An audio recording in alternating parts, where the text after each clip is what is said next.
আলহামদুলিল্লাহ, আমরা অত্যন্ত গুরুত্বপূর্ণ উত্তর পেলাম শাহেকের কাছ থেকে। তো শাহেক, আমরা আর একটা প্রশ্ন করতে চাই যে শবে কদরের সালাতের ফজিলত সম্পর্কে যদি একটু বলবেন। জি, জাযাকাল্লাহ আব্দুল্লাহ ভাইকে খুব গুরুত্বপূর্ণ প্রশ্ন করার জন্য। প্রশ্নটি অতীব গুরুত্বপূর্ণ। সম্মানিত দর্শকদেরকে অনুরোধ করেছি বিষয়টি ক্লিয়ারভাবে বোঝার জন্য। আমাদের আগে জানতে হবে যে আসলে শবে কদরের সময়টা কতটুকু। শবে কদরের সময় হলো সূর্যাস্তের পর থেকে শুরু করে ফজর উদিত হওয়ার আগ পর্যন্ত, এই মাঝের সময়টাকে শবে কদর বলা হয়। এখন এই মাঝের সময়টাতে আমরা শুধুমাত্র নফল সালাতই আদায় করি না, ফরজ সালাত আদায় করি। যেমন মাগরিব সালাত আদায় করি, এশা সালাত আদায় করি। তাহলে কমপক্ষে মাগরিব এবং এশা সালাত যদি কেউ আদায় করে কদরের আদায়, তাহলেও তিনি কদরের একটা অংশ পাবেন। এখন এরপরে ধরেন মাগরিবের পরের সুন্নাত, তারপরে এশার পরের সুন্নাত, বেতের, এটাও কিন্তু এর অন্তর্ভুক্ত। আরেকটা বিষয় হলো কদর সালাতে রাসূল সাল্লাল্লাহু আলাইহি ওয়াসাল্লামের যে অভ্যাসটা ছিল সেটা ছিল আপনার একেবারে এই তারাবির সালাতটাকে দীর্ঘায়িত করে আদায় করা। তারাবির সালাতটা আদায় এটা বড় করে আদায় করা। এটা বড় করে আদায় করার পরে যদি আপনার সময় থেকে যায় তখন আপনি নফল সালাতের নিয়ত করে 2 রাকাত করে আদায় করবেন। এটাই কদরের সালাত।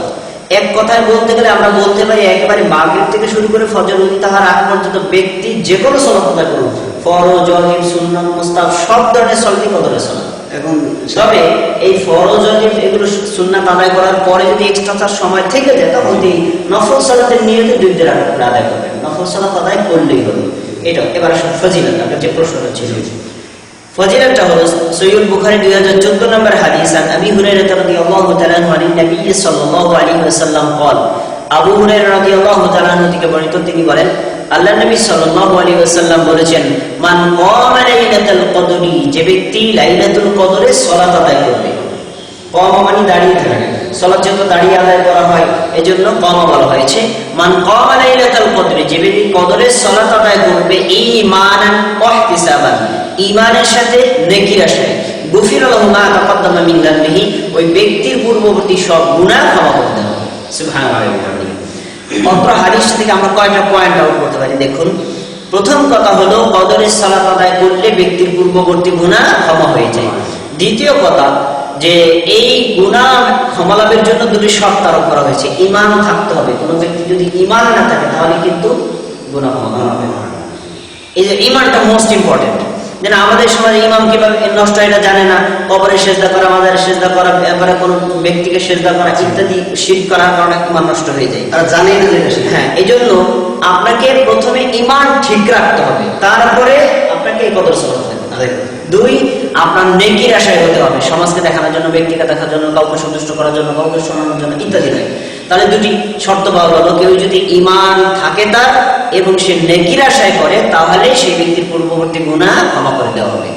এখান থেকে আমরা এই কথাটা বের করতে পারি যে কদর সম্পর্কিত যতগুলো হাদিস বর্ণিত হয়েছে, বিশেষ করে সালাত সম্পর্কিত, এই হাদিসটাই মূল। এটা উল্লেখ করেছে মান কামা লাইলাতুল কদরি, যে লাইলাতুল কদরে সালাত আদায় করে। এখন কত রাকাত আদায় করে অনির্দিষ্ট, নির্দিষ্ট নেই। এরপরে কিভাবে কোন সূরা দিয়ে আদায় করে তাও অনির্দিষ্ট, সেটা নির্দিষ্ট নেই। যেহেতু রাসূল সাল্লাল্লাহু আলাইহি ওয়াসাল্লাম নির্দিষ্ট করে বলেন না, এই জন্য আমরা স্বাধীনতা দিতে পারি। ব্যক্তি যেই যত রাকাত ইচ্ছা তত রাকাত আদায় করবে, যেই সূরা দিয়ে ইচ্ছা সেই সূরা দিয়ে আদায় করবে। এখানে একটা কথা আমার অ্যাড করতে চাই, সেটা হচ্ছে আমাদের দেশে অনেক সময় বলে যে শবে কদরের এক্সট্রা নামাজ আছে, বা প্রথম রাকাতে সূরা ফাতিহা, দ্বিতীয় রাকাতে সূরা ইখলাস 3 বার পড়া, মানে এই সম্পর্কে এই যে রেওয়াজটা আমাদের সমাজে চালু আছে, মূলত এটা হলো আসলে কোনো ব্যক্তিকেন্দ্রিক কথা। এটা কিন্তু কোনো হাদিসের কথাও না, কোরআনের কথাও না। ব্যক্তিকেন্দ্রিক কথা এটা গ্রহণযোগ্য না। কারণ যেহেতু হাদিসের মধ্যে স্পষ্ট শব্দ দেওয়া আছে, যে সালাত আদায় করলো, কয় রাকাত করলো তাও নির্দিষ্ট না, কোন সূরা দিয়ে করলো তাও নির্দিষ্ট না। এই জন্য যে কোনো ব্যক্তি যে কোনো সূরা দিয়ে আদায় করতে পারে, কিন্তু কখনো এইভাবে নির্দিষ্ট করে দেওয়া যাবে না যে প্রথম রাকাতে সূরা ফাতিহা, তারপরে সূরা ইখলাস 3 বার, এরপরে সূরা কদর 3 বার, 27 বার ইত্যাদি করে বলা হয়।